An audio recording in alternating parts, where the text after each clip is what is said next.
વિમાન દુર્ઘટનામાં પૂર્વ મુખ્યમંત્રી વિજય રૂપાણીનું કરુણ નિધન। લંડનથી ગુજરાત પહોંચ્યા અંજલિબેન રૂપાણી। ગાંધીનગર સ્થિત નિવાસસ્થાને પહોંચ્યા અંજલિબેન। હર્ષ સંઘવી અને ભૂપેન્દ્ર ચુડાસમા ગુજ સેલમાં ઉપસ્થિત રહ્યા। ભાજપના નેતાઓ અમદાવાદ એરપોર્ટ પર હાજર છે। અંજલિ રૂપાણી 3 જૂને લંડન ગયા હતા। अब જુઓ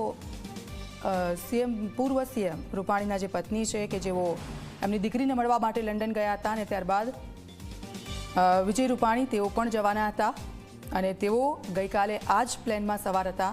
1 મહિનાથી તેમના પત્ની અને દીકરીને મળવા માટે તેઓ જવાના હતા, પરંતુ તે તેમને ન મળી શક્યા અને તેમનું પણ આ પ્લેન દુર્ઘટનામાં મોત થયું છે અને આ ખબરે લોકોને હલાવી દીધા છે।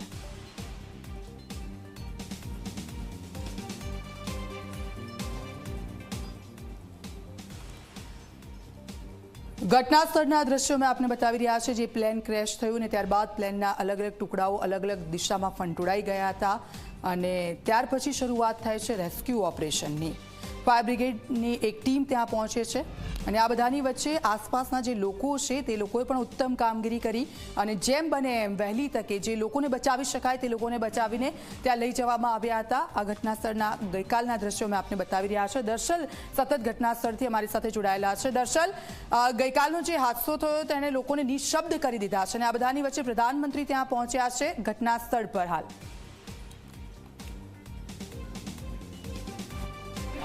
जी दर्शल,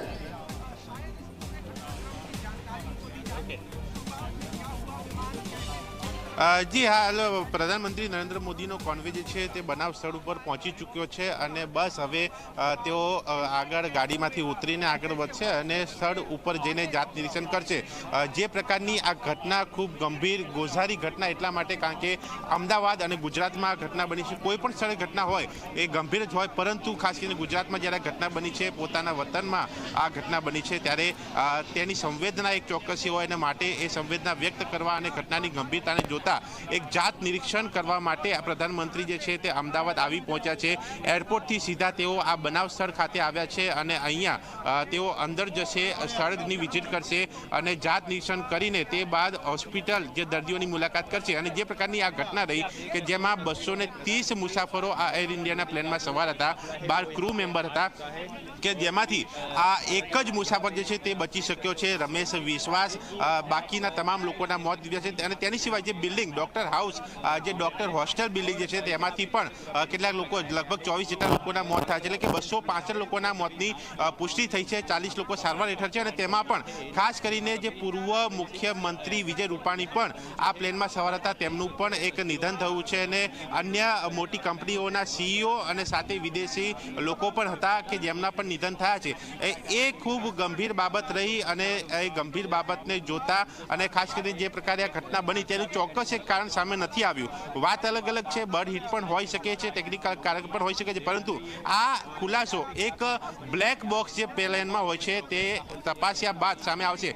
પણ ઘટનાની ગંભીરતા ખૂબ મોટી છે અને માટે ગુરુવારે જ્યારે ઘટના બની તાત્કાલિક મંત્રીઓ અને ધારાસભ્યો દોડી આવ્યા। પૂર્વ મુખ્યમંત્રી અંદર હતા એટલા માટે પણ થોડીક સંવેદના વધારે હતી। સાથે સાથે કેન્દ્રીય ગૃહમંત્રી પણ ગુરુવારે અહીંયા પહોંચ્યા। સાંજે તેઓએ સ્થળ ઉપર મુલાકાત કરી, દર્દીઓને પણ મળ્યા।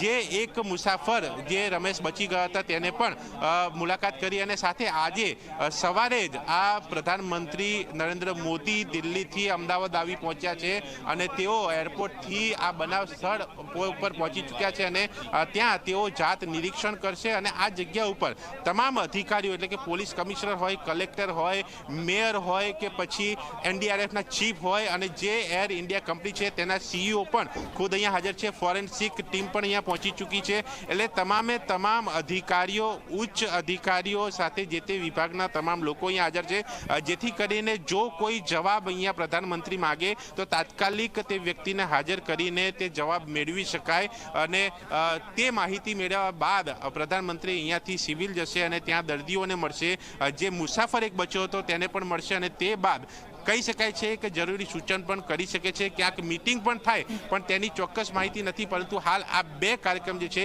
તે પ્રધાનમંત્રીના અહીંયા નક્કી છે, જેમાં પહેલા કાર્યક્રમમાં તેઓ આ બનાવ સ્થળ ખાતે તેમનો કોન્વે જે છે તે પહોંચી ચૂક્યો છે અને હવે આગળ ધીમે ધીમે તેમના કાર્યક્રમ જે છે તે વધી રહ્યા છે અને આ જગ્યા ઉપર મુલાકાત બાદ તેઓ સિવિલ જશે અને બાદમાં દર્દીઓની મુલાકાત કરશે. બિલકુલ દર્શન, આપ અમારી સાથે જોડાયેલા રહેજો. પ્રધાનમંત્રી ઘટનાસ્થળની મુલાકાત બાદ સિવિલ હોસ્પિટલ ખાતે જવાના છે, કારણ કે ત્યાં ઇજાગ્રસ્તો છે, તેમને સારવાર મળી રહી છે, તેમને મળવાના છે. સીધા જ ગૌરવ પાસે જઈશું. ગૌરવ ત્યાંથી સતત અપડેટ્સ આપી રહ્યા છે. જી ગૌરવ, થોડીક જ વારમાં પ્રધાનમંત્રી સિવિલ હોસ્પિટલ ખાતે પહોંચશે, કારણ કે ઇજાગ્રસ્તો છે તેમના ખબર અંતર પૂછશે, પરિવારજનોને પણ